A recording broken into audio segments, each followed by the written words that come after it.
The complete and utter collapse of Sudan. 10% dead in weeks. It's a bit of a cliche to say, why doesn't the mainstream media care about this country or that war? But if there is any truly ignored war on Earth, it's the one going on in Sudan right now. Since 2023... I think that honestly the media just turns a blind eye to all kinds of African conflicts and African, like, tragedies. I mean, I can see why. It's because it's not relevant necessarily to Americans, but it is crazy how much it gets overlooked. It really is. Sudan has been suffering from complete state breakdown, and owing to its massive population of over 50 million people, making the current crisis not just the making of another So if it's 10% of people, oh my God. State, but the largest humanitarian crisis on Earth. In 2025, it was the country with the highest number of people facing famine, of internal refugees, and the most mass death. Oh my. Beating out, not to use another cliche, these wars you might be a little more familiar with. So it beat out Ukraine and Gaza.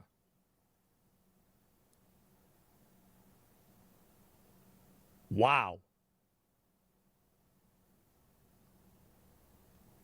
To fully understand the crisis, you need to understand how Sudan got to this point.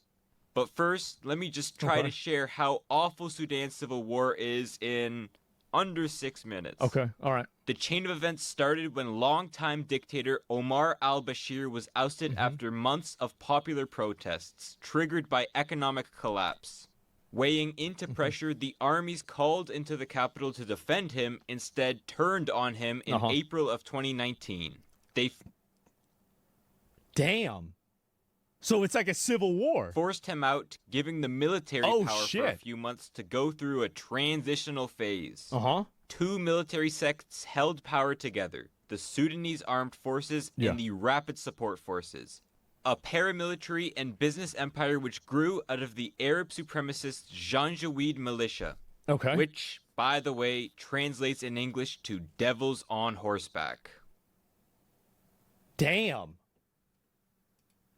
The SAF was headed by Abdel al-Burhan, while the RSF was led by General Hamdam Dagalo, better known as Hemedti, also known to al-Bashir as My Protector. My Protector. His career has been made through helping the Sudanese government crush rebels, controlling Sudan's gold exports, and sucking up to the president. Wow. Rank 1 Glazer. After the transitional government, the two men which ran these militaries, big surprise, vied for control of the No way! This never happens! Country against each other, rapidly degenerating Sudan into a civil war which broke out in April 2023. The main disparity was over the creation of a joint army. Al-Burhan wanted it done by 2 years, while Hemedti wanted it done by 10. Naturally, they started shooting at each other to solve this debate. Naturally. Yeah, it makes sense. Now the SAF controls the east, Nile River, and coastline, posturing itself as the true government, while the RSF controls the west, including a region known as Darfur. Launching a campaign for either... I feel like, bro, I feel like these guys are cooked, right? I mean, they don't have any access to the water. I mean, really, I mean, they've got to be cooked. Maybe not. It seems that way. Total control of the country or to separate as its own state. The details aren't really hashed out yet. I didn't know this. The subsequent fighting has torn the social... Look at that. Yeah, this is like the PUBG desert map. Fabric of Sudan apart. Look at this. At least 500,000 have died, with 15 million displaced, overwhelming refugee camps, and 25 million suffering from hunger as farms and food stockpiles are deliberately burned. Why would they burn the food? In a country made up of 40% children, 90%... So all the kids... What the... This is sick.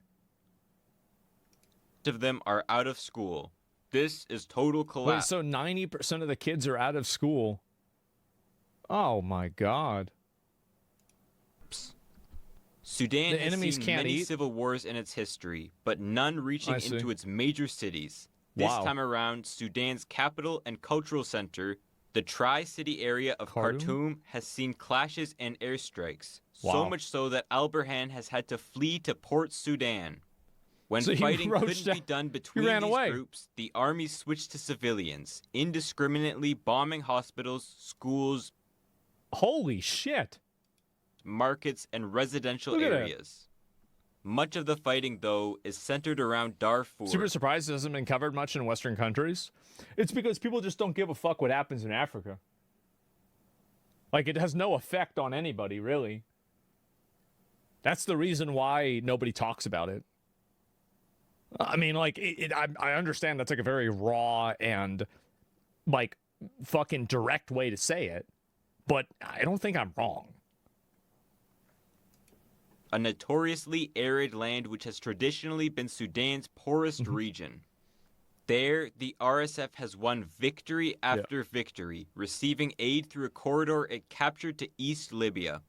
Sudan has had a troubled history of race relations. Oh, what a Many surprise. elites have declared Sudan an officially Arab Islamic country, sparking decades of unrest and conflict between them and the darker-skinned, mainly...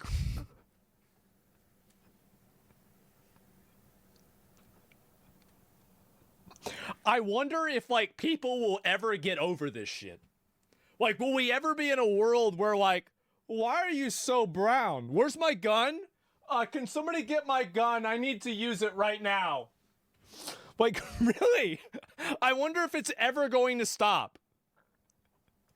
Christian people of the South, culminating in South Sudan's secession in 2011. Wow. More recently, though, has been the government's and RSF's fight against the non-Arab inhabitants of Darfur, a place literally meaning home of the Fur. This home of is the an fur. ethnically mixed region of Fur, Masalit, and Zagawa peoples, along with it's actually many a name. Okay. nomadic Arab tribes, many of which moved... Damn, what the fuck? Bro, look at that. That's like out of a video game. I didn't know they actually did this. I thought this was like... Oh my god. Look at... Yeah, this is... I feel like this is like a mount that I have to buy in a store. It's like a $25 mount. in the 1980s. The merchant mount? Tension in the region over land rights, along with approval from the Bashir regime, culminated in a genocide of the native Africans by Janjaweed forces in the 2000s. So this genocide is precipitated by a previous civil war that was precipitated by a previous genocide? Holy fuck. Thousands. So this genocide is precipitated by a previous civil war that was precipitated by a previous genocide? By a previous civil war that was precipitated... So this genocide is precipitated by a previous civil war that was precipitated by a previous genocide? Holy fuck. A scenario that since the most recent breakout of war has started again. Capturing... And they're just... Oh my... This is... Wow. Capturing Al-Fashir, which was a regional hub for the displaced people of Darfur, would mark a huge victory for the RSF. For 18 months... Can you imagine, bro? Like, I don't know if this is like a problem with the map, but you imagine if you lived in here, bro, that would be... I would be stressed out if I lived in here. Like, that would be like, god damn, like, I gotta watch out.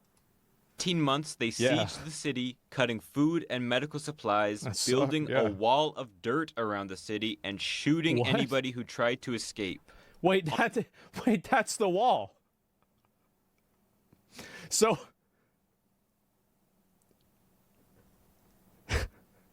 It's a dirt wall. On October 27th, 2025, they finally captured it, starting what would become the bloodiest few weeks of the year. So they got over the wall. The mostly Arab soldiers went through the city, systematically torturing and killing all inhabitants over the age of 10. Wow. This is a group whose members call for the extermination of all black skins from Darfur.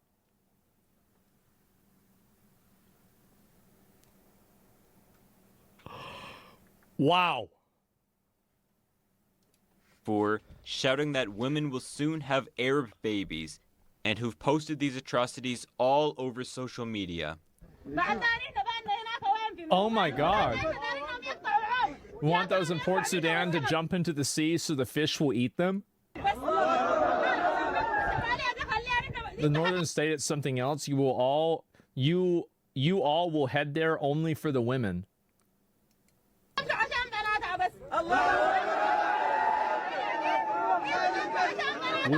You will head there only for the women to cleanse their lineage. Huh. Usually we call it rape here, but okay, I guess over there it's different. Right.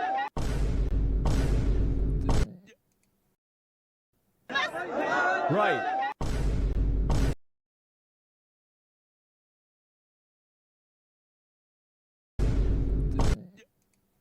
That's what I was thinking. It is an attempted ethnic cleansing of Darfur. Tens of thousands died with its capture, a fact only known because of the piles of bodies seen from satellite imagery. In a city of this size, that means at least a tenth were killed within weeks of its capture. God damn. That's insane. Speed of mass death and the only way they could even know this was happening because they had satellite imaging of piles of bodies. Holy fuck, man. Seen in the modern world since the Rwandan genocide. Now, it is in all honesty world since the Rwandan genocide. Now, it is in all honesty more likely than not Sudan will collapse. At least it will collapse in its current form, with the West either formally seceding like South Sudan or creating a shadow government that basically acts as its own country without going through the increasingly useless motions of trying to become a UN member state. How could a country get so bad to the point where nobody has the power to stop what will likely go down as one of the worst mass killings of this decade? Modern Sudanese history has been a cycle of military rulers, people getting tired of them and their despotism, overthrowing them in popular riots, only to end up with another military ruler. Yep. That's about pretty much everywhere, actually. Yeah, there's many such cases. The cycle. Yep. This has happened for 3 cycles, making up 52 of the almost 70 years of independent history. These chunks were the rules of Ibrahim Aboud, Jafar Namiri, and Omar al-Bashir, respectively, each with a couple guys after them in the transition phase to the next military government. Sudan's current crisis so it's over. One warlord to the next. For who gets to lead the fourth. The first 2 dictators basically had the same trajectories. They both came to power through a coup, led a government based on military over civilian rule, what a surprise. Centralizing that rule around their personality and brutally put down rebellions and protests. Old reliable. General Ibrahim Aboud was part of the Islamist coalition, while Colonel Jafar Namiri led the leftist one. Man. Instead of tribal governments to both of these guys, progress was going to come through the Islamization of Sudan. Right. As a result, of course, the defining political problem for most of Sudanese history was what to do with the South. Christianity was a pre-colonial religion of the people who lived here, and the mountainous and jungly land of the region prevented large-scale Arab or Islamic migrations.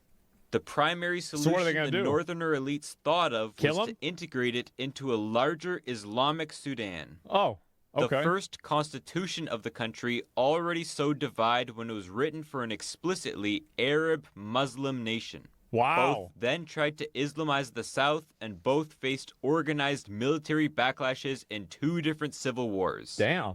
What's ironic is that part of the reason Aboud was ousted was because of fatigue the war brought, and part of the reason Namiri came to power was because he negotiated the end of that first war.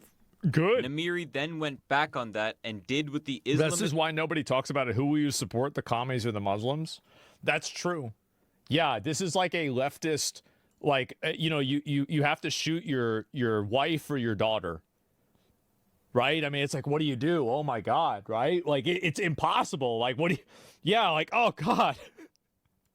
This coalition couldn't do, create an officially Islamic Sudan, and he did it overnight, enforcing Sharia with one presidential decree, again seeing organized resistance from the south.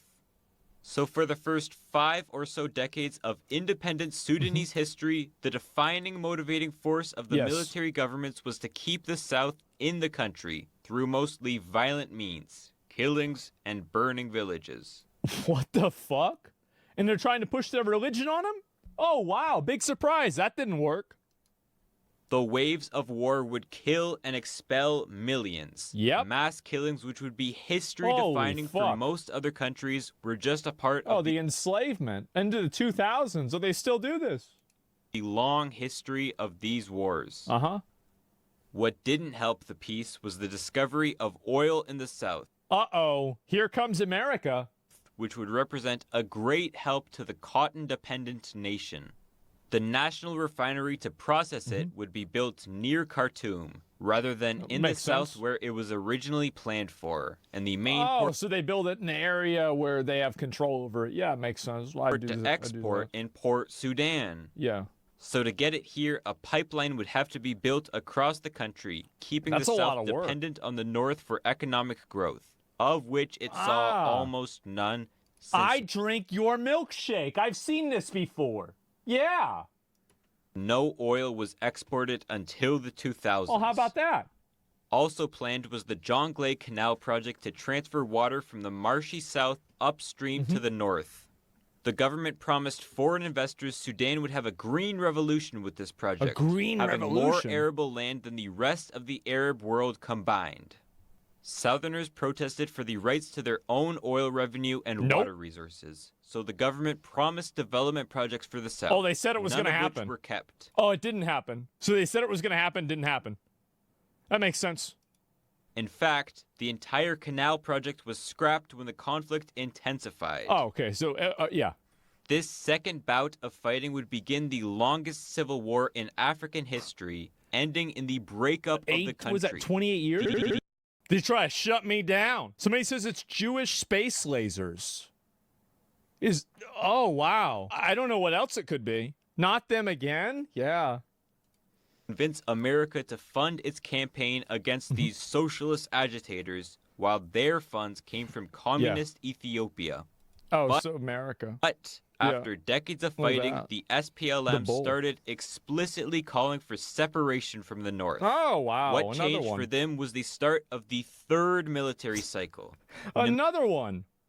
Miri was ousted in 1985. An ineffective administration couldn't keep power, only to be couped by the National Islamic Front. In charge, al-Charabi and al-Bashir. Holy shit. Okay, the new NIF government would do just as the others had done. Continue fighting the South and crushing their political opponents. Right. But just 10 years after they took charge, the NIF split. Is that Gandhi? No, it's not like Gandhi. It's a little bit different. Not into ideological sects, but over who should be in charge. Of Before course. that, al-Charabi's most significant addition to history was being chums with bin Laden and getting... Oh, right. That's great. Sudan put on America's state sponsors of terrorism list, ending all American aid to the country. Good, by the way. We shouldn't be giving them any fucking money. Why are we sending money over to Africa? Fuck that. Long story short, as the economy waned under sanctions, al-Bashir and the National Congress Party would take charge, sending Africa money. A slowdown of the war with the South. They're paying for this shit. For one reason, al-Charabi was the one more concerned with pushing an Islamic Sudan south. Secondly, the war was no longer affordable. Too many human and fiscal resources were going towards it, while sanctions were weighing heavy on the government. Thirdly, this new oil provided a huge incentive to end the war, to get it going. And last, al-Bashir focused his military administration on another region, Darfur. Okay. During the Second Civil War with the South, fighting spread to the west as al-Bashir viewed Darfur with the same contempt that many viewed the South with. See, Throughout the 1980s, because a flow they have of dark nomadic skin? Arabs came into the region to escape a decade-long war between Libya and Chad. Ah! There's another war. Of course, how could we forget the bonus war? And then there's the other war in Africa that caused the second war from the other country that was also having a civil war because their military leader was taken over by a coup because the people from that coup came from another fucking civil war in another country. Oh my fucking God. Which, by the way, in its final act concluded with the Great Toyota War. Yeah. Libya's dictator Muammar Gaddafi had planned. This guy did have aura. I'm gonna be honest, he did. He was a real one. I don't know why we killed him. You know what he said? He said that if you kill me, Europe will be overrun by Africans and Muslims. That's what he said. Huh. How about that? On expanding his kingdom down into Chad and eventually the entire Sahara. Green land. To help with this, he set up training camps around his enemies. So he just wanted to take... Honestly, we should have let him do it. I mean, he did torture people. But who doesn't, right? Darfur's unpoliced Wild West was a great staging post for his fight against the Chadian Hissène Habré. But a mix of refugees, weapons, and a constant stream of racial supremacy doesn't usually end up great for the local population. Though the two groups had coexisted for decades before, even commonly marrying into each other's families, that's a lot. That didn't last when the drought came. Then tensions boiled over. When the well runs dry, the people begin to eat each other. A tale as old as time. This is always how it goes.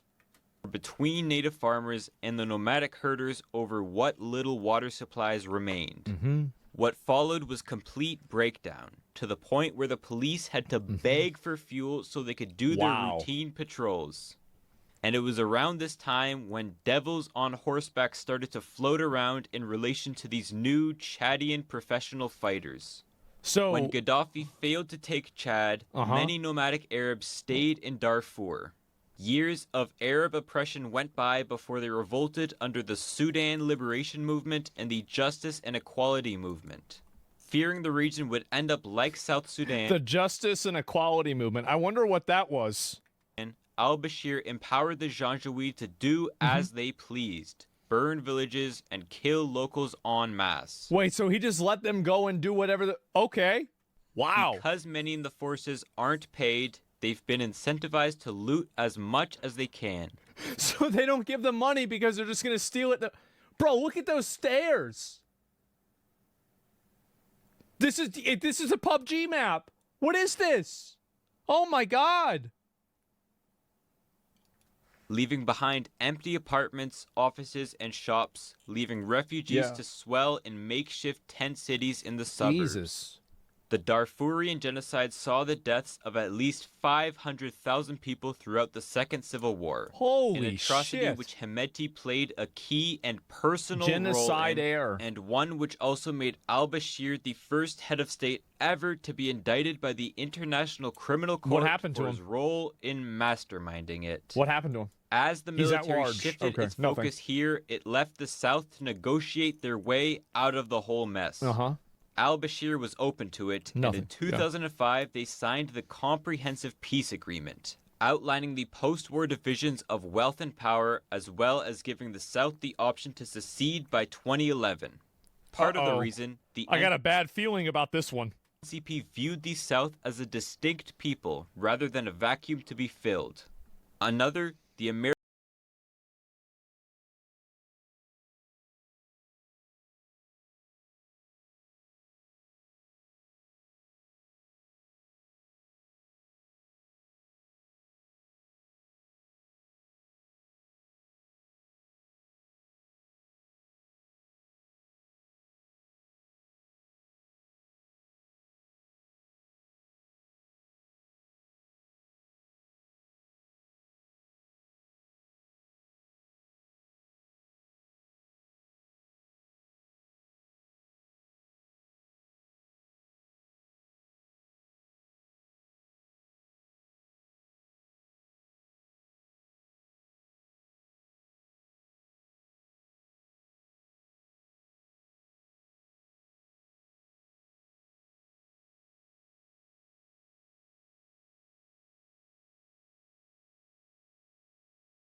American government pressured the country into it by promising to lift their sanctions if they gave the Christians freedom, which did not end up happening after news of the Darfur genocide broke. I'm gonna be honest. I think that as America, we just need to stop fucking, like, I think that this is, like, you never gonna fix this. If they're gonna fix it, they're gonna fix it. But we are never gonna go into Africa and micromanage them into democracy. We're not gonna turn Sudan into Italy. We're not gonna turn it into Mississippi. It's not gonna turn into Washington. Just let them do what they're gonna do. That's it. Let them do it. Like, I don't want to pay for it. I'm not. We can maybe trade with them, maybe. But, like, yeah, it's not going to turn into Japan. To nuke the shit out of them? Why would we nuke them? What the fuck would that do? Like, they're not coming over here. Like, they barely have running fucking water. Just let them deal with their own shit. In 2011, with a nearly 99... the oil? I mean, if we want to get the oil, yeah, we go get the oil, sure. But, like, I mean, couldn't we just have Saudi Arabia do that? They're, like, right next to it. Can we just give them money, have them do it? % margin, they voted to become independent. However, in one agreement during the war, the South would be defined as this line, the 3 original provinces. But in this new CPA, they would allow South Kordofan, Blue Nile, and Abyei to join as well, creating a disputed border that lasts to this day. Wow. Kind of. Sudan doesn't really have any borders right now. It didn't help that they agreed to split oil revenues. Remember what I always used to say, how Africa was a PvP server? I don't know how the fuck... It never... Like, this shit has never gone away. It's been like this for a long time. 50-50, but around 3/4 of oil reserves were found in the south. So before and after independence, the two halves again fought over the border, especially over the oil-rich province of Abyei, leading to more deaths, displacements, and a harsh version of Sharia being implemented. Strict dress code, morality police, death for apostasy, ban on mixed gender gatherings. Wow. In the north. That's Old Testament. Version shaped by al-Bashir. Okay. He said there would be no more question of diversity now that the South is gone. That's how you can, how to solve the diversity problem. Just get rid of them. Okay. Wow. A pretty bad foreshadowing as to how he viewed how he wanted his country to run. While the South pretty much devolved into ethnic slaughter as soon as it got independence. The decade between the end of the war and the South's independence was the only time Sudan really had an economic boom. So everything was going great and then immediately turns into a shithole again. Right. Used oil revenues to invest into education, healthcare, and infrastructure. Look at this graph of Sudanese foreign exchange earnings. The biggest thing here was oil, with gold barely making the same dent. 95% of foreign exchange and 60% of government revenue was tied to oil. That's a lot. Al-Bashir had also built That's how a we got that chair. patronage network based on this oil revenue. Again, see the crash. Where subsidies to basic goods were given to the Sudanese middle class, bribes and development projects were given to business and local elites, and funding to private security forces were all dependent on these fields. Okay. He also siphoned billions to overseas bank accounts for himself. Ah, who could have guessed? Thus, after the loss of this chunk in 2011, he was screwed.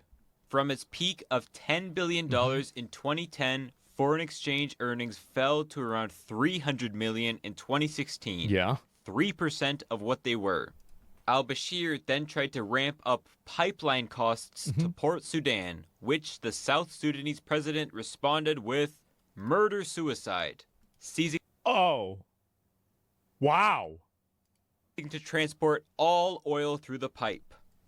When that was resolved and it really dawned on al-Bashir how little sources of foreign revenue he had left, He institutionalized the Janjaweed, rebranding them as the RSF and allowing them to do whatever they could to make money. So he just said, just rob everybody and give me their money? What the fuck? He basically privatized this militia group. Uh-huh. They exported soldiers to the Yemeni civil war to make some money, got into construction, trading weapons, but most importantly, started gold production. Okay. Especially after they captured the massive Jebel Amir gold mine in Darfur. Big shocker, this didn't replace Sudan's lost foreign exchange, and as an import-reliant country, losing their reserves would result in robbing a bunch of villages where the most expensive thing that they have is a Coke can. Yeah, what a surprise. It didn't necessarily get you any money. I would have never guessed. Now, country-ending crisis. In 2018, his patronage network formally collapsed when he ended subsidies to bread and fuel, nearly tripling the price of food for the average person, starting the protests which ousted him, taking us back to where we started. So this is where we're at. The loss of South Sudan broke al-Bashir's patronage system and left a bloated military with nothing to do. Attempting layoffs would threaten the regime, as many young, military-trained men would suddenly be out of work. To give you some perspective, roughly 70% of the government's spending went into the army or private security groups in 2016, while 2% went to education. 2% went to schools. Wow, but you gotta... Hey, how many AK-47s do we have? And 1% went to health spending. Of course. Throughout this whole thing, the RSF and 1% went to health spending. Of course. Throughout this whole thing, the RSF, likely seeing the writing on the walls, created their own streams of revenue to stay... Gold, fighting, and smuggling. Ah, good. Oh, reliable. Independent from the central government. A far ways from Hemedti's humble beginnings as a camel trader, he now controls the region's mines and oil refineries. You gotta, I mean, like, if you started, like, you were selling camels and now you control this, I mean, that's a come up. It is. That's impressive. This is a man of ambition. Now, that ambition is killing a bunch of people. Not so good, right? But ambition. Cementing a literal business empire in the desert. Yes. Their most important connection is with the UAE, which is the world's hub of gold refining and trading. It's been reported that they've sold hundreds of millions of dollars worth of gold to the Emirates through Hemedti's family company, Al Junaid.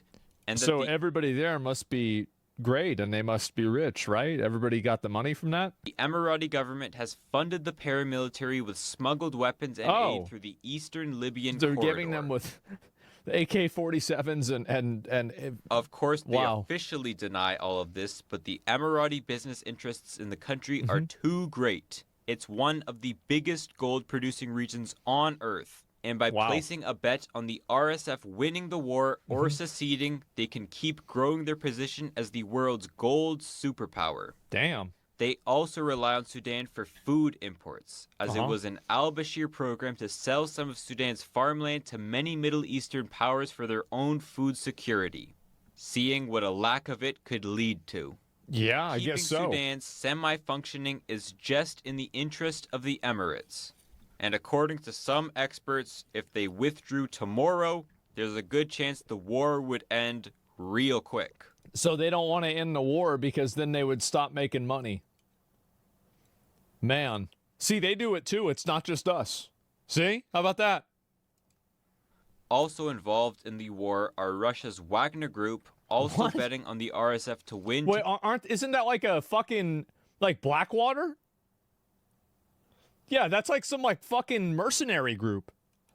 Protect gold supplies under the Mero Gold Company. Yeah. And on the other side, Egypt, Saudi Arabia, Turkey, Iran, Ukraine, and the Russian government, who would all like to dead? One of the guys, I think his name was Pringolzin or something like that. And after they tried to take over Russia and it didn't work, his helicopter mysteriously crashed. Yeah. I mean, honestly, like, you really, like, Pringles, yeah, I mean, I kind of got it, right? I don't remember his name exactly. Yeah, his plane. Oh, his plane crashed. Wow, what a surprise. I mean, honestly, like, yeah, now they're focusing on Sudan rather than Russia. Good call. Yeah, y'all tried that shit. Didn't work. Some sort of stability in what they view as a geostrategically important region. Despite all their atrocities, the RSF still wants to project themselves as a force of democracy and peace to gain governing legitimacy. Democracy and peace, we love that. You don't really have to go through these motions anymore. Sure. In 2025, the RSF came together to declare a government of peace and unity, drafting a constitution. That's right. I mean, honestly, like, yeah, now they're focusing on Sudan rather than Russia. Good call. Yeah, y'all tried that shit. Didn't work. Some sort of stability in what they view as a geostrategically important region. Despite all their atrocities, the RSF still wants to project themselves as a force of democracy and peace to gain governing legitimacy. Democracy and peace, we love that. You don't really have to go through these motions anymore. Sure. In 2025, the RSF came together to declare a government of peace and unity, drafting a constitution for what their new country may look like. And although there's not really another government on Earth who buys this delusion, basically nobody at this point, nobody believes it. Nah. Oh, you guys are done killing each other? Right. Until what, tomorrow? Sanctioned by the whole Western world, there's also not a government who really cares much to do anything about it. So everybody has just said, nah, man, like, I'm out. Like, that's it. They don't want to fix it. They don't want to help them. They don't want to trade with them. They're like, nah, guys, like, y'all can figure it out. Honestly, I think that's what they should do. Sitting in the southern Nuba Mountains, a remnant of a past war can be found in a new form.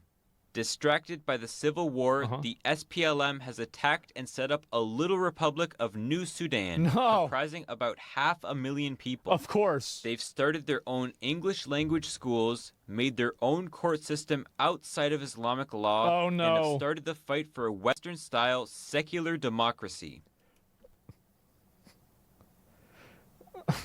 Oh, man. It's a reminder as to how far Sudan has gone in its current crisis. Good luck, guys. That the issue the government has spent almost its entire existence trying to stop has just gone ahead because nobody has the capacity or care to squash these southern rebels. Well, that's the funny thing about it, is that they can't, like, they don't even have the logistics to even, they have the logistics to continue the war, but they don't have the logistics to end the war. So this has just been going on, it seems like forever. Unfortunately, there's just not that much care to go around for what is almost certainly Sudan's largest crisis in its existence. I would say so. It seems that way to me. For the increasingly nihilistic people living there, leaving behind no governing structure for society, and, unless you're the Emirati Sheikh, not much care from the outside world as well. So the Emirates are just getting paid off this shit. Damn. So they're just getting all the gold. They getting all the shiny rocks. Meanwhile, these people are just killing each other. If you enjoyed this video and are a long-time viewer but haven't subscribed, this is a really good video. Do. It's free and it will go like I'll link you guys a video. The algorithm being like rocket fuel for this channel, incentivizing me to make more videos. Yeah. And if you haven't checked out this video, do that as well. It's a comparison of communist Cuba and capitalist South Florida and how they depend on each other for their own survivals. I didn't know about it being mutualistic. I didn't know that at all. And a good video, sad truth. Yeah, what a great video. This is amazing. I want to link it to you guys. The guy's name is Hosier. This is Hoser, I think. I don't know how to say his name. But yeah, really, really great video. Really amazing video. I didn't know a lot of this stuff at all. I'll link you guys' video. Give him a sub, give him a like, right? That was very, very well put together. I didn't even know that, I didn't know it was that bad, honestly. Like, I guess, like, this is just it. It's up to him for news on things that we don't hear about. Yeah, exactly. Well, this is the other thing is that, like, a lot of Western media, they don't really talk about this stuff. I think it's because it doesn't really interest, like, viewers. Like, most people, like, on the internet, and I think that in the international audience, you have a collective engagement. But whenever you're talking about, like, a personal opinion, That isn't a problem. That's definitely not a problem. And yeah, Snowden, moral of the story, if it's not Israel involved, it's minorities killing minorities, no one cares. Yeah, I saw Family Guy. I think that we all know about that. And Moist put out a video on Nina. No, I didn't see that, but yeah, Hassan never speaks about this, of course. Well, I don't know. I mean, like, this is... The thing is that it's one of these issues where I feel like everybody's wrong and it's just a total shit show. And like, this is my opinion on this has always been like, from an American's perspective, is that that's crazy. Wow. And never go there. Right? Like, you guys want to kill each other and cut each other up, go ahead. Like, I don't want to have anything to do with it. I don't want to have anybody going there. I don't want to be there. I don't want to trade with you, really. I don't want to have anything to do with you. Right? It's a clusterfuck. Yeah, it's just a massive clusterfuck. So yeah, nobody wins over there. Yeah, you're not gonna convince them to turn their country into Japan. It's just not gonna happen. Like, if it's gonna happen, it's gonna be them doing it themselves. You're not gonna like, oh well, what if we teach them to read? Oh great, well then they'll learn how to kill each other even better. You gotta change the fundamental. That's what it is. You summed up the videos, half the facts. I don't know. I like knowing the extra stuff personally. I do. And yeah, unless they have a Mr. Beast fest. Oh, true. Yeah, Mr. Beast could go there and fix Sudan by building wells and giving them feastables. That's a great idea. And I see Casey on Twitter. Yeah, I talked about that for quite a while, actually. I did. I talked about it for a long time. So yeah, new title of the Vieira video. I'll watch it at some point. Yeah, I investigated the murder capital of America. Which one? Yeah, which one? There's a lot of them.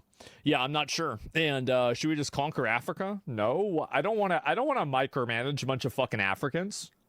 Why the fuck do I want to go micromanage a bunch of Africans? No. Absolutely not. Fuck no. Like, I just want to leave. I want to leave them the fuck alone. Just leave them the fuck alone. Like, what are we doing talking about this? Yes. It's not slavery. Well, like, not micromanage, fully manage, take control. Nah, it's a pain in the ass, man. It's a pain. You think that's easy to do because you haven't tried to communicate with people like this. Like, trying to take over a whole fucking country? That's, oh my God.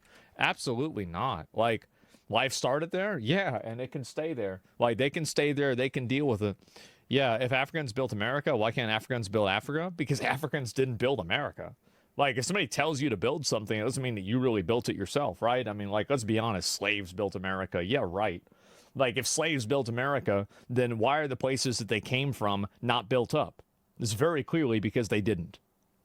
Like, it's important to acknowledge that they played a role, and it was an unwilling role, and it was a terrible thing. But to say that they built America, that's a fucking ridiculous lie. Absolutely ridiculous. Outrageous. So, yeah, mad places built up. Then why we stop using them? Yeah, exactly. And slaves built America without getting paid. Yeah, I mean, some of them, I mean, they helped. I mean, it did help, but like, I wouldn't say it's like that. And I disagree. I mean, again, like, you don't. This isn't an opinion. You just look at the countries that they came from and see, like, well, why is it that every single one of these places is awful? Like, I mean, really, what are we talking about? And, like, I understand you can say, oh, no, it's because of America. It's because of this other thing. Nah, man, like, it was like that back then. It's like that now. It's been like that for hundreds of years. At a certain point, you got to stop blaming everybody else. Like, maybe these people that are, like, fucking genociding each other constantly over and over and over, maybe it's because of their own behavior. Maybe it's because they did it themselves. So, yeah. Everyone keeps pillaging them and redrawing the maps as well. You mean they keep redrawing the maps for themselves? It's not this entire fantasy that Africa would be a paradise if it didn't have to. If there was, oh wow, well maybe it's Europe's fault. Africa is a shithole. Get the fuck out of here. Absolutely not. I'm sure we didn't help, but plenty of these countries haven't had a direct influence from America in quite a while, and they're still doing this. Like, it's not everybody else's fault that you're constantly killing each other. It's crazy. The only people that believe that are people that hate white people, they hate America, they hate Western culture, and they're trying to find ways to demonize it. It's not true. It never was true, and history will prove that it probably never will be true. They've been doing this for thousands of years. Thousands of years. This has been happening. I don't know what to say. This 2025 too? Yeah, exactly. Like, I don't know what, like, people are just out of their mind.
convenient. Let's watch the video. Hi, everyone. Hi. I've always represented the common American man and woman as a member of the House of Representatives, which is why I've always been despised in Washington, D.C. Yes. And just never fit in. Right. Americans are used by the political industrial complex of both political parties, election cycle after election cycle, in order to elect whichever side can convince Americans to hate the other side more. No, this is what happens, is that I'm going to explain how that works. So basically, you're going to have, let's go like this, right? And we'll make it a little bit bigger. All right. So we'll go like this. And then we'll go like this. Okay. And so the graph here is called quality of life. Okay. And here's what happens is that you start with a Democrat, and things get worse. And so you hope that you can vote for a Republican and then things will get better. But then they don't, so they get worse. And then you think, okay, well, we're going to vote for a Democrat because the Republican didn't make things better.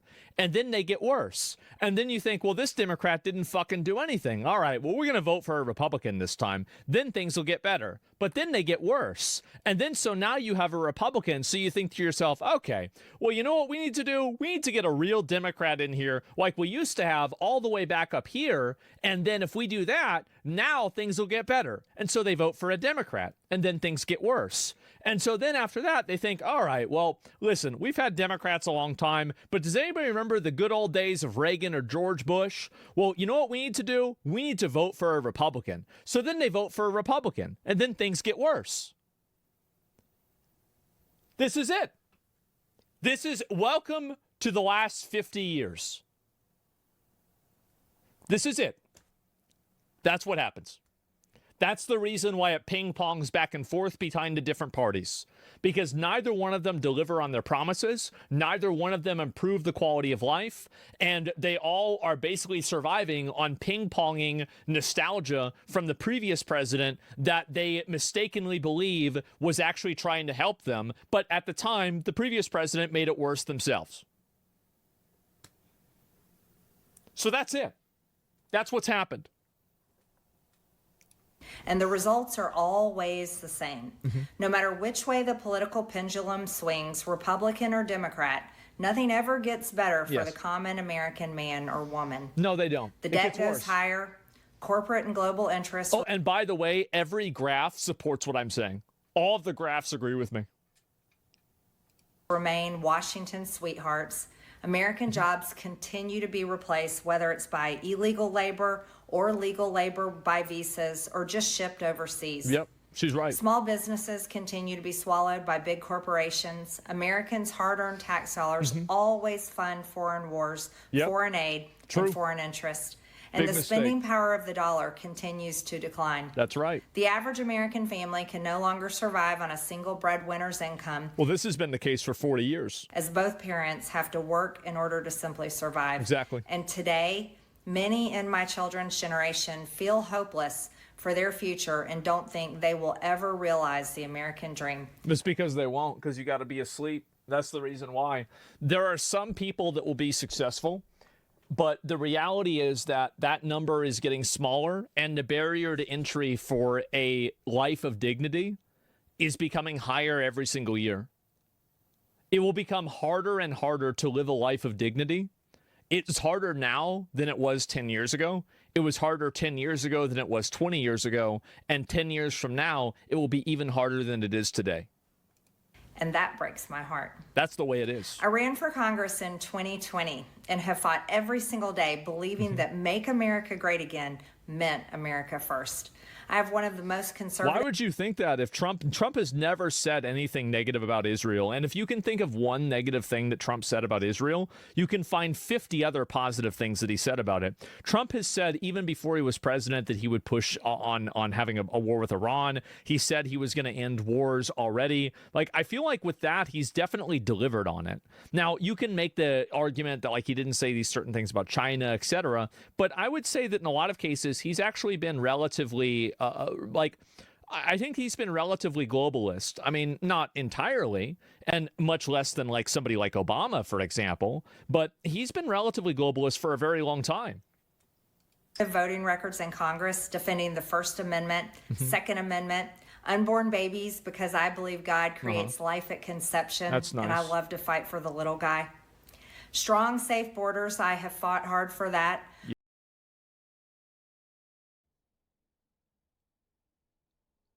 Hello? How long? No. What? No, I haven't cut my bangs.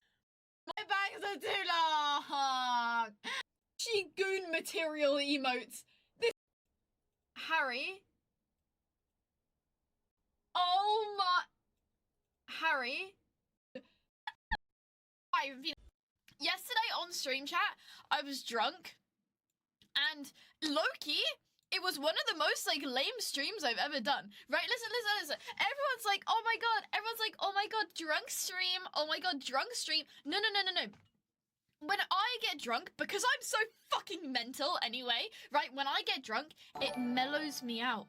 We don't want to be mellowed out in this bitch. We want to be alive. I want to feel alive. I don't feel so good. I drink too much soju. I don't really like soju. I don't really like getting drunk. I think getting drunk is really boring. Getting drunk lessens my current state of mind. And my current state of mind is peak. Thank you so much, Tony, for the prime. Thank you. Getting drunk is bad. It lessens my locked-in state. And right now, when I am in my locked-in state, life is good. No, alcohol cures my autism. It's crazy.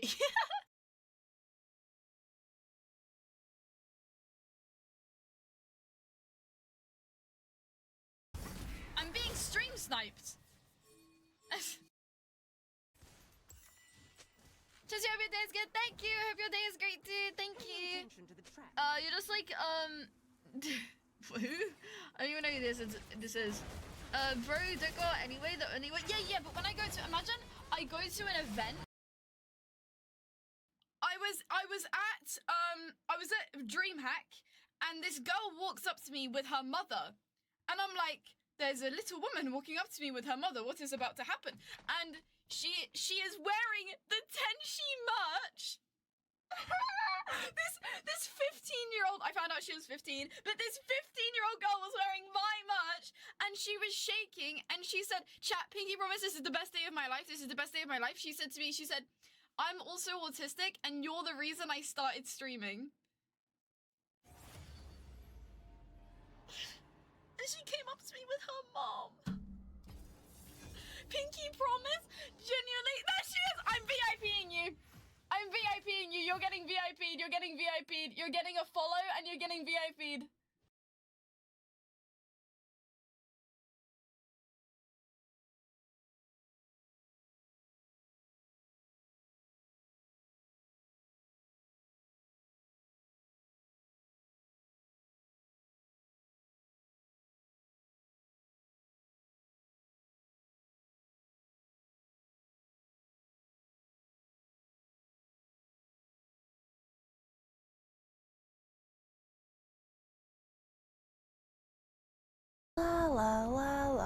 In my culture, your clothes are inappropriate. I can see your, my panties? Your panties? These are not my panties. These are my tights. Oh, okay. But I can also see your, oh, my bra strap? Your bra strap. Oh, thanks for letting me know, and sorry about the strap. In my culture, your clothes are inappropriate. I can see your...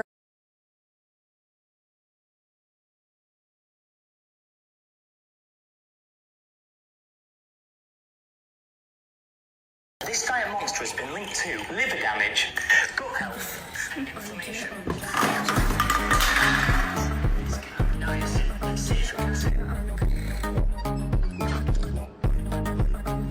This diet monster has been linked to liver damage, gut health, inflammation.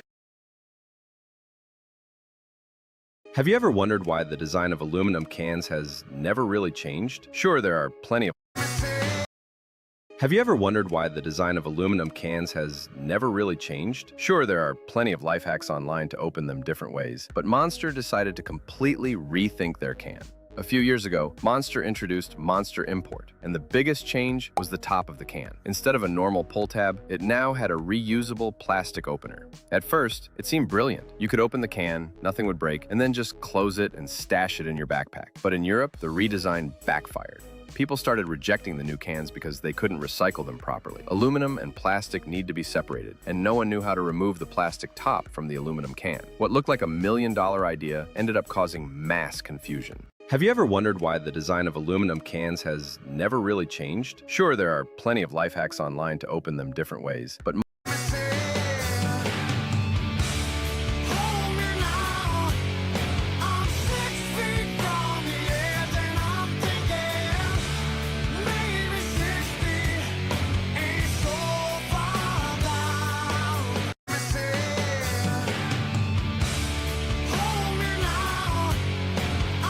This is what happens when you have too much energy. This man drank 46 Monster Energy cans, but instead of throwing them away, he built something crazy. He spent hours crafting a giant sword, a dragon slayer, and a scythe, all from the empty cans. Is this the most creative way to recycle? This is what happens when you have too much energy. This man drank 46 Monster Energy cans, but instead of throwing them away, he built something crazy. He spent hours crafting a giant sword, a dragon slayer, and a scythe, all from the empty cans. Is this the most creative way to recycle? This is what This giant monster has been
calm down, mouse the heart.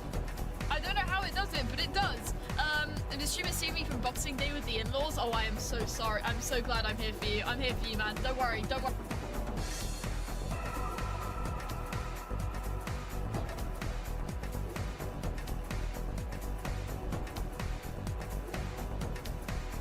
Bronze Senshi is fucking dead. We're hitting silver today, bro.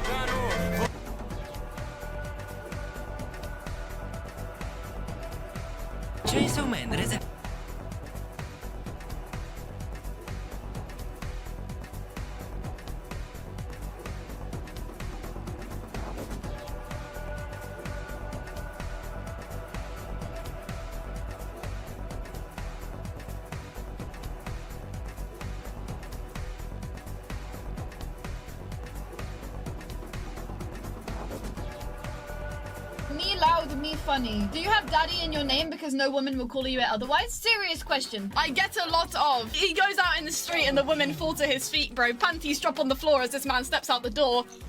I got fucking bars! Me loud, me funny. Do you have daddy in your name?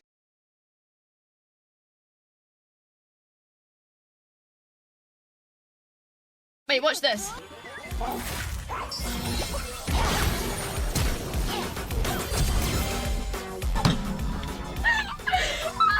Yo, six-pack? Wait, watch this. I fought against COVID tyrannical insanity and mandated mass crazy. vaccinations, and I've never voted to fund foreign wars with your hard-earned tax dollars. However, with almost 1 year into our majority, the legislature has been mostly sidelined. We endured an 8-week shutdown, wrongly, resulting in the House not working for the entire time, and we are entering campaign season, which means all courage leaves and only safe campaign re-election mode is turned on in the House of Representatives. Sure. During the longest shutdown in our nation's history, I raged against my own speaker and my own party for refusing to proactively work diligently to pass the plan to save Americans' health care and protect Americans from outrageous, overpriced, and unaffordable health insurance policies. It's fucking ridiculous. Brother, Israel is considered the only bastion of the West of the Middle East. I wouldn't say globalist if they think of it as an extension of the West. Why the fuck do we need a bastion in the Middle East? Let them do whatever the fuck they want. It's not our problem. Who the fuck decided that we need to be meddling and micromanaging all these people in the Middle East? I don't want to micromanage Iran. We can bomb them if they're going to make a nuke. Yeah, sure. But other than that, fuck them. I don't want to micromanage Saudi Arabians and fucking Iranians and Palestinians. And like, what are we doing? What a waste of money and time. Anyway, that's what my opinion is, okay? My other opinion about healthcare is true. Yeah, it's awful. Healthcare is fucking terrible. And it's going to get worse. The House should have been in session working every day to fix this disaster. But instead, America was force-fed disgusting political drama once again from both sides of the aisle on television every single day. Absolutely. My bills, which reflect many of President Trump's executive orders, like calling for a new census counting Americans only to draw a new district. Based, by the way. Imagine being against only counting citizens. If you're against that, you're not an American. If you're against that, you should be deported. Get them out. Making English the official language of the U.S., which happened, making it a felony to medically trans a minor, and other bills like eliminating. I'm gonna be honest, like that's 100% alignment for me. Like I am a 100% on that. Every single one of those, absolutely. Eliminating capital gains taxes on the sale of your primary home, and eliminating H-1B visas. Just sit. They all sit collecting dust. I don't think you should eliminate all H-1B visas. I think that's too broad of a brush, but I think you should probably eliminate the majority of them. Like if an H-1B visa is being found is found to just simply being undercutting workers in America, then that's a problem. If it's actually bringing in a person that we have a labor shortage for, then that's more reasonable. I think you should have a little bit more of a measured approach on the H-1B visa thing. That's my opinion, personally. Like, I agree in principle, but not necessarily in practice categorically. That's how it is for most members of Congress bills. The Speaker never brings them to the floor for a vote. Many common Americans are no longer easily convinced by paid political propaganda spokespersons and consultants on TV and paid shills on social media obediently serving with cult-like conviction to force others to swallow the political party talking points. People have been, and I think this is the reason why Trump and, what's his name, Zoran Mandami won, is that voting for those guys was a big fuck you. It's not about, yeah, oh, wow, so we're going to get this rapper that lived with his mom and he never had a job and he's going to run the state or the city. Okay. Why? Because fuck you, that's why. Yeah, we're going to get this orange buffoon that he's going to say he's going to build a wall everywhere and he's going to end all the wars. And, you know, this reality TV star, we're going to have him be the president now. Why? Because fuck you, that's why. Yeah. If you are not willing to do that, you will never achieve your goals. Because the people that are running things need to be terrified of their constituents. They need to be afraid to betray them. And right now, the constituents are afraid to betray the politicians. What a disgusting inversion. Should have never happened. Because they know how much credit card debt they have. I'm not talking about killing them or anything like that. I'm talking about the voters holding them accountable for making bad decisions. They know how much their bills have gone up over the past 5 years. It's so obvious. They actually do their own grocery shopping and no food costs too much. Their rent has increasingly gone up and up. They have been outbid by corporate asset managers too many times when they put in an offer to buy a house. The fact that corporate businesses can own these residential homes, and this has been an exploit that's been going on for like a decade now, is a disgrace. It is an absolute disgrace to the entire fucking, to the entire country. This should have been immediately shut down 10 years ago. That's why lobbying should be shut down. You're always going to have money.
price every... We're gonna jump, never get a pump the Bitcoin, baby, let's go. This song pumps the Bitcoin price every single time. It's not looking so good.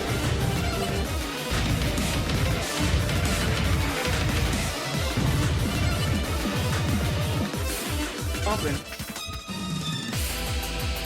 Gonna pump, we're gonna jump, now we're gonna pump the Bitcoin, baby, let's go. We're gonna jump, now we're gonna pump, we're gonna jump, now we're gonna pump, we're gonna jump, never gonna live, pump the Bitcoin, baby, let's go. Yeah. Oh, there we go, baby. We got a green candle. Yeah. Yeah.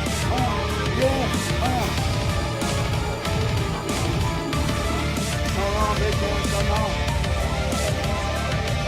Let's hit that target, baby. Here we go. Here we go. Oh, yeah. We're pumping, baby. We're pumping.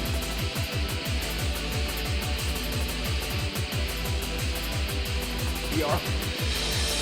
Oh, man.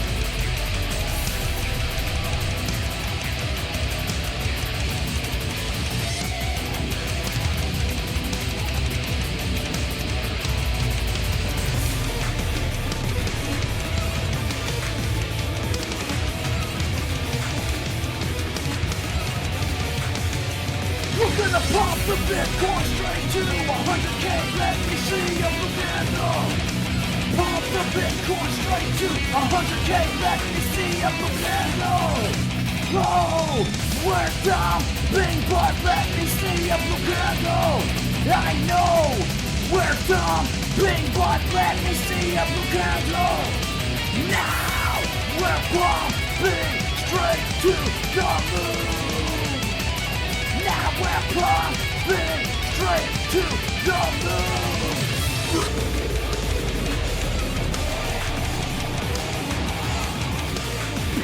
Uh-oh. Don't lose this bull flag, baby. We gotta pump it straight to 100K. Come on. Let's pump this Bitcoin.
Find a way. MTG has construction interests. Yeah, well, if she could be biased, but she's still right. Like, yeah, maybe she's doing this for money, but like she's still right with what she's saying. It's still accurate what she's saying. They have been laid off after being forced to train their visa holding replacement. The college degree they were told to earn only left them in debt with no big six-figure salary. They see more homeless people than ever on their own community streets. They can't afford health insurance or practically any insurance, and they just aren't stupid. These are the people I represent and love because that is who all of my family and friends are. Absolutely. Common Americans. I've been blessed to represent the 14th District of Georgia for 5 years. The district is filled with some of the most wonderful, kind-hearted, God-fearing, patriotic, hardworking people you will ever meet. good, regular, common Americans. I've worked hard to bring taxpayer dollars back home to help district needs. I impeached Biden's Secretary of Homeland after watching my constituents die as he facilitated dangerous open border invasion into America. And I led the effort to defund hard-left politically biased NPR and PBS and the corrupt USAID, and I did that as absolutely fucking unfathomably based. Completely defund them. They're worthless garbage that's been turned partisan.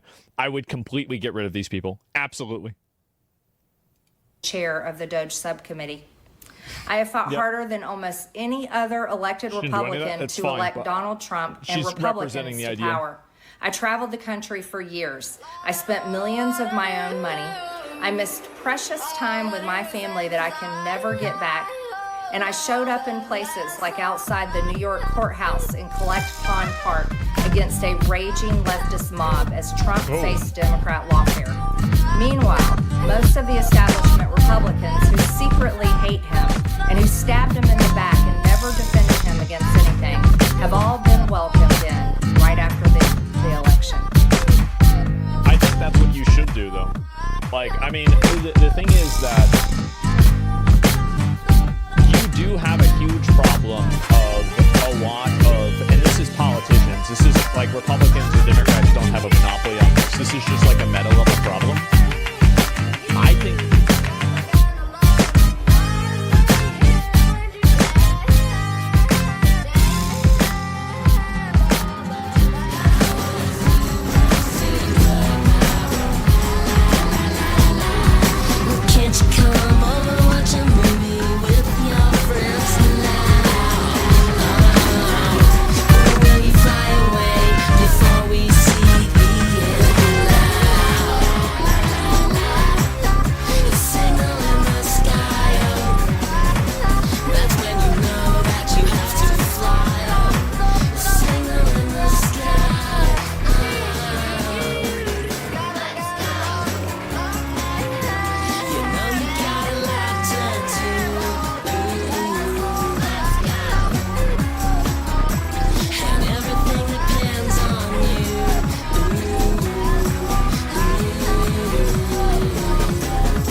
save the day. Well, can't you come over, watch a movie with your friends now? Or we fly away before we see the end. The signal in the sky, oh, that's when you know that you have to fly, oh. The signal in the sky, oh.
encouraging House Republicans to vote this upcoming bill in the House. So everybody's on the same page now. All the Democrats want it released. The Republicans want it released. Trump wants it released. Okay, so why are we not going to get it?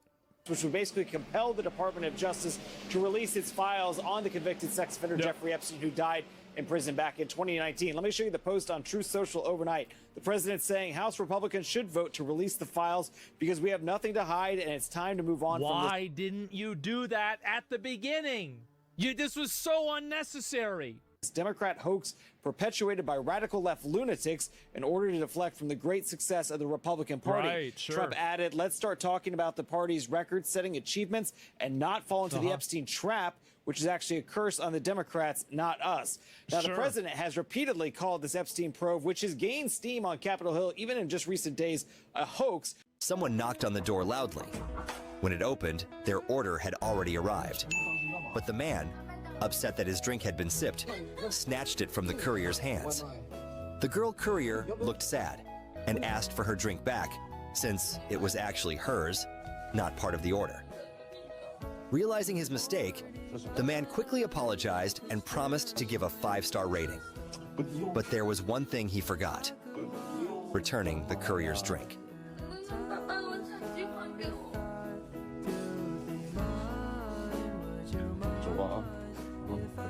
Someone knocked on the door loudly. When it opened, their order had already arrived. But the man, upset that his drink had been sipped, snatched it from the courier's hands. The girl courier looked sad and asked for her drink back, since it was actually hers, not part of the order. Realizing his mistake, the man quickly apologized and promised to give a 5-star rating. But there was one thing he forgot: returning the courier's drink.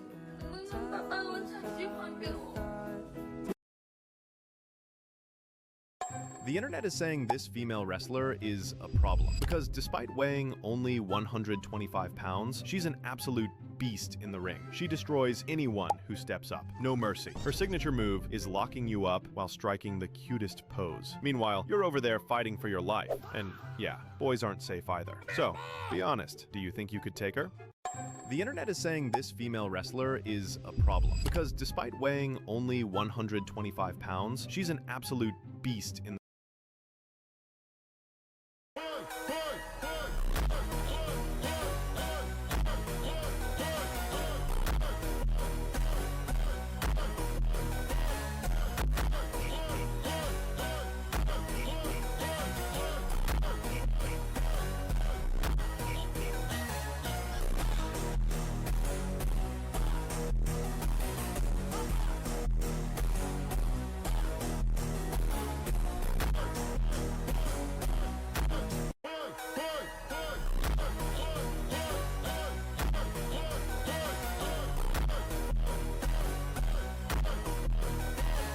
Why did the US ban this number in 2001? It sounds insane, but 20 years ago, the Motion Picture Association of America was genuinely trying to delete this number from the internet. You see, back in 1999, a teenager in Norway named DVD John wrote a piece of code called DCSS. It cracked CSS, the encryption on DVDs. Suddenly, anyone could copy a movie with the click of a button. It was a nightmare for the movie studios. They went nuclear, they sued the hacker magazine 2600.com, they threatened Slashdot, and their lawyers fired off cease and desist letters to anyone hosting the code. They called it a digital burglary tool, but the internet found a loophole. A computer scientist named Phil Carmody realized that computer code is obviously just binary, ones and zeros, and you can treat that string of binary as a single number. And that way, you'll just get a really, really big integer, which is the illegal code. But Carmody knew that just finding any number wasn't going to be enough, because the government could still ban a random number. So he needed a number that science would be forced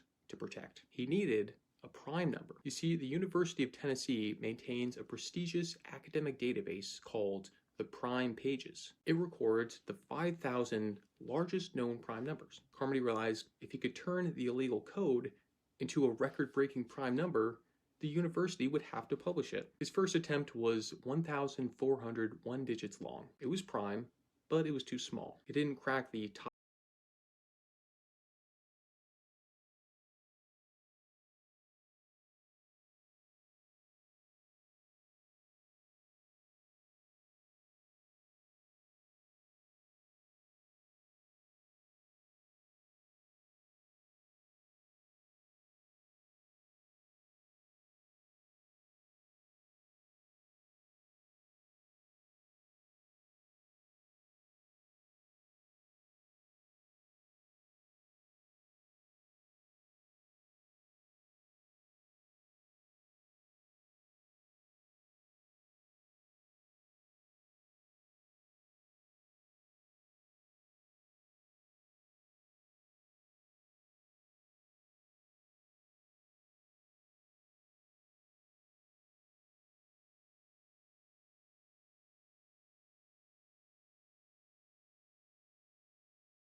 We heard from House Speaker Mike Johnson over the weekend, who says this is all about politics, not transparency. I think he's right that a lot of the politicians are using this as leverage. These are people that were in office for 4 years while Biden was the president, and they weren't pushing to release the Epstein files. I think that it's true that they're doing it circumstantially because it's politically advantageous. I think absolutely that's true.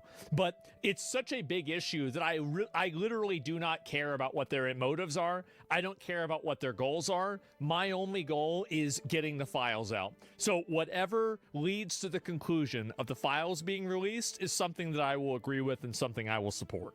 So even if I know this is opportunism, I know that it's not genuine, but I don't care because it's for a greater good. That's what I think. Remember, the Biden DOJ had every one of these files in their possession for 4 years, and neither Hakeem Jeffries or Ro Khanna or Thomas Massie or any of them ever said a word about it. President Trump and he's right. He's right. Has clean hands. He's not worried about it. I talk to him all the time. He has nothing to do with this. He's frustrated that they're turning it into a political issue, and it's not surprising. He turned it into a political issue. He made it, like, the thing is, I know you have to, everybody has to be on the same page, and you guys have to defend bullshit. But, like, you know it's bullshit, man. You know it's bullshit. Because the Democrats have nothing else to talk about. Perhaps one of the most dramatic moments we've seen in the past 48 hours or so is Congresswoman Marjorie Taylor Greene of Georgia, who is a staunch supporter of the president, who has been out there publicly saying she wants to see these documents released and she's going to vote in favor of it. She and Trump are now in a war of words with each other, and he is being very critical of her, saying basically he doesn't want to see her in Congress anymore. He's not going to endorse her. He also said that the threats that she's getting, that he does not believe public safety is a risk for her. She says she's gotten a lot of threats for coming out in support of this. But Sandra, Brian, and Lawrence, there I think is another... Yeah, you're going to have threats no matter what. X factor, and all of this is going to happen. So the House will vote on whether or not to release the files. The MSN said nothing about the files while Biden was in office. Fact. I agree with you. I think that's true. But at the same time, you also have to leverage in the fact that Biden did not run on releasing the Epstein files. Trump ran partially on releasing the Epstein files. He brought it up multiple times. He brought up Bill Clinton and Prince Andrew multiple times. He brought and he also put people in his cabinet that had brought it up and said definitively that they wanted to release it. So he said it twice. He did. He said it twice. Anybody, if you asked a voter in 2024, did Trump say he's going to release the Epstein files? Is this something you're voting on? I think the majority of them would say yes. Really? What are we doing? All indications are the votes will be there. It kicks it over to the... You're voting on. Did Trump say he's going to release the Epstein files? Is this something you're voting on? I think the majority of them would say yes. Really? What are we doing?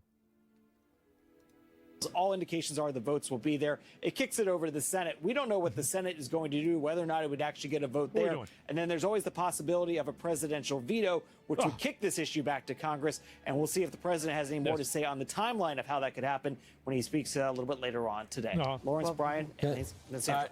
Thanks so much. Mark. And the key is, just so you know, part of the reason why they didn't want to throw this out is because he was hanging out with the rich, the famous for 10, 15, 20 Good, get rid of him. Years, other country leaders, and if their name pops up in this, even if Too bad.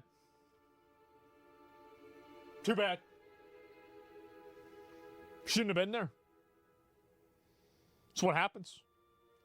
Totally innocent. They're going to say, well, you're part of the Epstein files. Yep, that's right.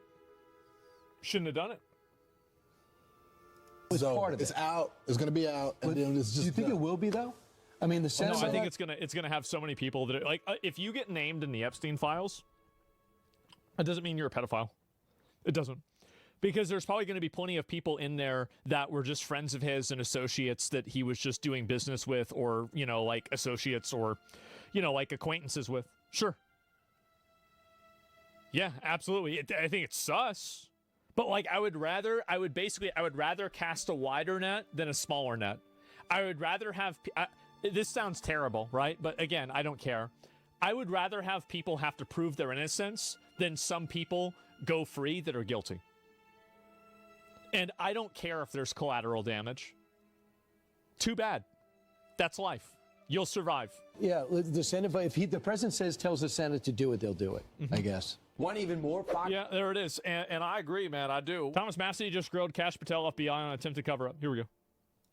Hearing yesterday when Senator Kennedy asked you, Director Patel, I watched some of your Senate hearing yesterday when Senator Kennedy asked you, you've seen most of the files, who, if anyone, did Epstein traffic these women to besides himself?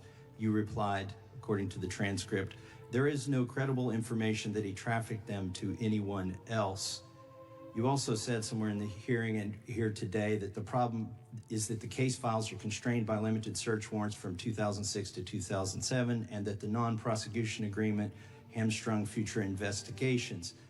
Those constraints only apply to Southern District of Florida. They do not apply to Southern District of New York, the location of the 2019 sex trafficking indictment, which produced many things, including a series of FD 302 documents. According to victims who cooperated with the FBI in that investigation. Why they only have water? I never see somebody in Congress with a soda.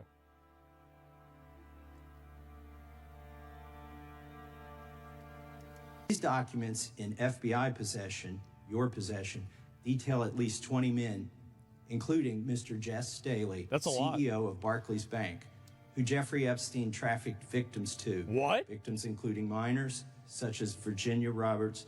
You free? I remember May that. she rest in peace. That She killed list herself. also includes Allegedly. at least 19 other individuals, one Hollywood producer worth a few $100 million, one royal prince, one high-profile individual in the music Who could industry, that be? one very prominent banker, one high-profile government official, one high-profile former politician, one owner of a car company in Italy, one rock star, one magician, at least 6 billionaires, including a billionaire from Canada. We know these people exist in the FBI files, the files that you control. I don't know exactly who they are, but the FBI does. Have you launched any investigations into any of these people, and have you seen these 302 documents?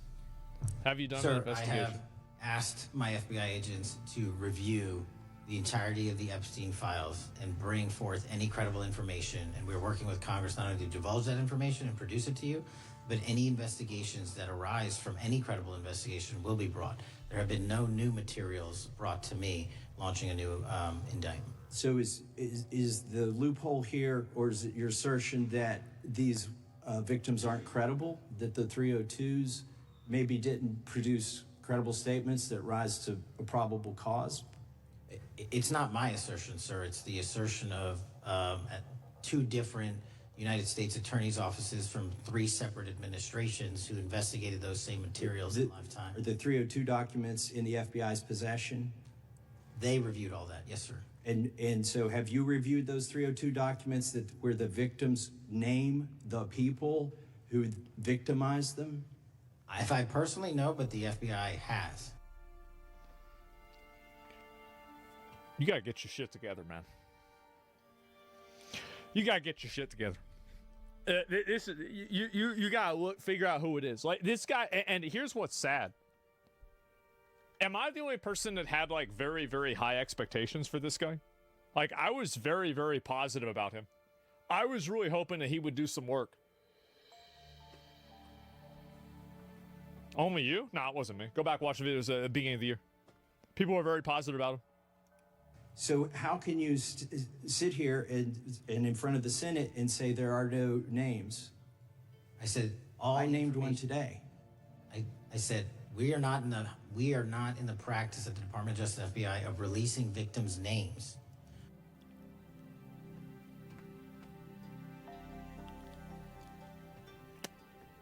Bro.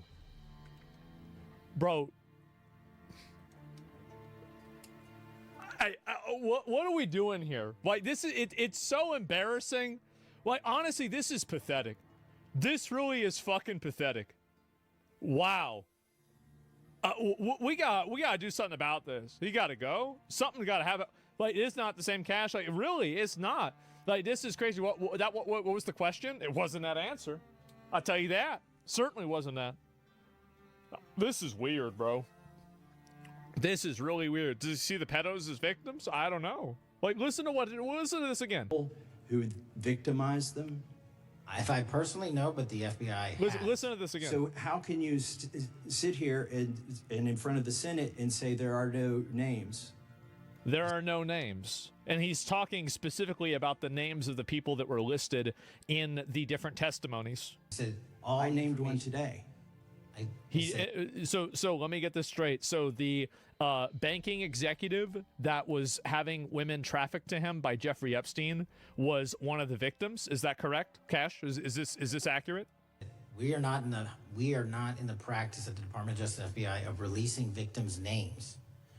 That's not what you asked. What we do. We are also it's crazy, bro. Like, not in the habit of releasing incredible information. That's not what we do. But multiple authorities have looked at the entirety of what we have. Okay, I got to move on here. Here's how I know that they're full of shit. They can't figure out how to deal with Reddit. You can't even micromanage the websites where people are making death threats to politicians. You can't even stop that. And you want me to think that you are actually managing the Epstein case in a way that's legitimate? Get the fuck out of here. You can't even handle social media. What's going on here? Sorry, guys, we can't release anything because there's victim names. Sure, we could redact those particular names and release everything, but nah, we're good. Yeah, I guess what a bunch of bullshit, man. What a bunch of fucking... I think he's getting blackmailed, probably. Unfortunately, he got captured. I think so, too, but I don't care. If you get blackmailed, then we need to have the government remove you from your position and then replace you with somebody else that's not blackmailed. Like, something needs to happen. Like, I don't care whether he got blackmailed or not. I don't care what do you need to do? What is the option? I have no idea, but something needs to happen. I'll tell you that. And what's release the names of the... Yeah, which magician was it? Like, we can at least know that one, right? What if it's the government doing the blackmail? What if they blackmail everybody? Well, I don't know. I mean, if you've got this many people doing the blackmail, right? I mean, it depends on who it is. But at a certain point, I mean, like... Now, what would I do? This is what I would do is that, like, as soon as this shit gets released and we find out what happened, we're going to go back and find all those people that did that blackmail, and we going to kill them. That's what I would do. Yeah, you asked me what my opinion is on it. Fucking kill them. And that's it. And it's not, duh, 100%, absolutely that's what you do. Like, it's not even a question. How do you even thinking about this? How do you even, I don't know whether this is true or not. But it's pretty obvious what you need to do and how you need to handle it, right? But yeah, that's really the way I see it. That's where I'm at.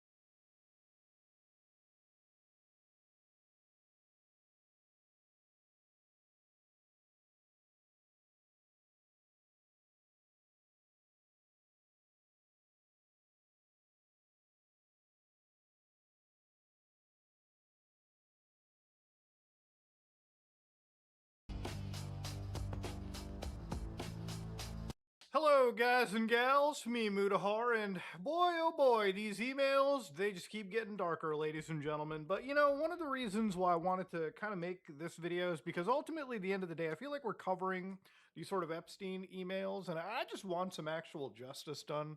You know, I'm kind of sick and tired of just seeing the emails drop like a GTA Online drip-fed content thing. This is not a video game, this is a actual...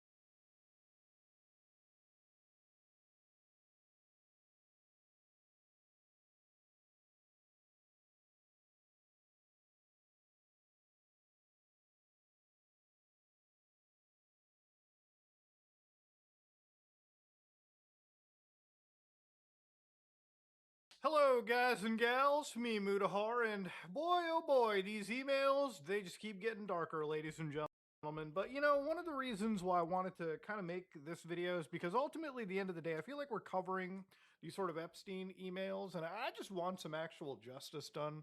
You know, I'm kind of sick and tired of just seeing the emails drop like a GTA Online drip-fed content thing.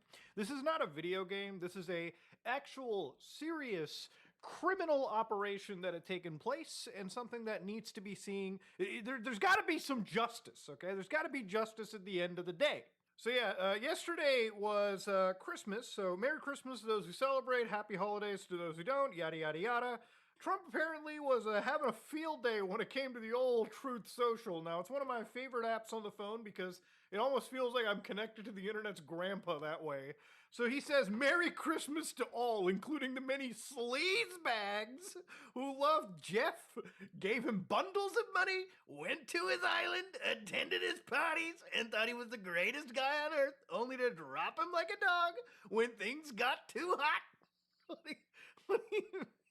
I guess, falsely claimed they had nothing to do with him, didn't know him, said he was a disgusting person, and then blame, of course, President Donald J. Trump, who was actually the only one who did drop Epstein, and long before it became fashionable to do so, when the names get brought out in the ongoing radical left witch hunt, plus one lowlife Republican, Massey, which is one of the guys that brought forward the whole bipartisan bill to release these files in the first place that have sparked this massive hullabaloo.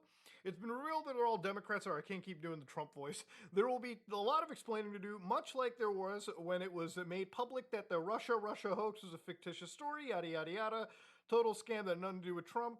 Pause it if you want to read it through, ladies and gentlemen. And obviously, you know, when you got politicians beefing on the TL, like old Thomas Massey going, Merry Christmas. So I teamed up with the radical left to expose Democrats. He teamed up with the radical left Dems to expose the Dems. It's always interesting when I find these like sort of 4D game chesses. At the end of the day, the thing you have to understand about this is it's not about which side you're on. It's about being against child trafficking. It's about being against sex trafficking.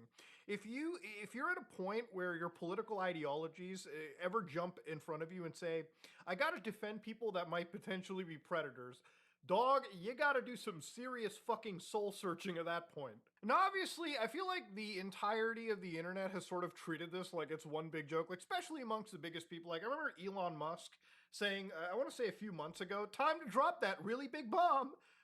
Donald Trump is in the Epstein files, and that is the reason they have not been made public. Have a nice day, Donald. Mark this post for the future. Now imagine you're one of the world's richest guys basically calling the world's leader a pedophile on the fucking timeline. We live in some insane worlds. But obviously, the other day ago, something huge came out. Apparently, the U.S. Attorney for the Southern District of New York and the FBI, I want you to remember the timeline here, right? Apparently, the timeline was we're going to release the files, which remember, back in 2024, one of the campaign promises was saying that we're going to declassify 9/11, JFK, and the Epstein files. If you were president, would you declassify, you can answer yes or no to these, would you declassify the 9/11 files? Yeah. Would you declassify JFK files? Yeah. Would you, I did a lot of it. Would you declassify the Epstein files? Yeah, I would. So, if you were president, would... I love it to go, yeah, I would. So again, that was a big campaign promise. And of course, obviously, those files were released. Some of these, like, influencers ended up getting these fucking binders consisting of information that all of us could pull apart anyways. Information that I've already shown on my channel probably a year prior to these, like, influencers showing it out of the White House. And of course, obviously, you know, this whole situation started to become a big problem for guys like Donald Trump because people were grilling him, and he started to say things like, well, yeah, this whole case might be a hoax and whatnot. He called it a Democratic hoax. So this bill started to be formed where both sides came together and they're like, all right, just fucking release these files. And obviously, these files were supposed to be released with minimal redactions, and I think the redactions were only meant to be to protect victims and for national security. Well, it seems like some victims ended up getting their stuff exposed, and national security is doing some real fucking heavy lifting because it turns out a grand majority of these files were redacted to all hell. Now, the redactions were so dog shit that in some cases you could just highlight the redactions, copy and paste them to a document, or use some Python scripts to do it even faster, and just easily view the redactions, because the redactions were only made at a visual level, not at a level where they actually went into the documents and removed the metadata. It was a very poor job in some cases. Actually, it makes me wonder how fucking competent the actual DOJ is in this case. Now, obviously, as before this bill was being passed, you had, top Republican guys being pushed into the Situation Room and allegedly pressured to removing their name from this discharge petition. And of course, obviously, if you're a politician, you have to have some ethics, right? And I think a basic ethic is I will not stand by, children being victimized, humans being victimized in any fashion. And ultimately it came out, these files ended up being released, and it kind of became a huge nothing burger initially, right? But I think with the amount of issues with the redactions, and now the government is basically saying, hold on, we've got 1 million more files related to the case. The DOJ has received these documents from the Southern District of New York and the FBI to review them for release, in compliance with the Transparency Act, which I believe has already been violated because they were supposed to release all these documents, but they're still working on it. They've got lawyers working around the clock to make the legally required redactions. I think you might want to hire some fucking technical experts for this so that they can learn how to use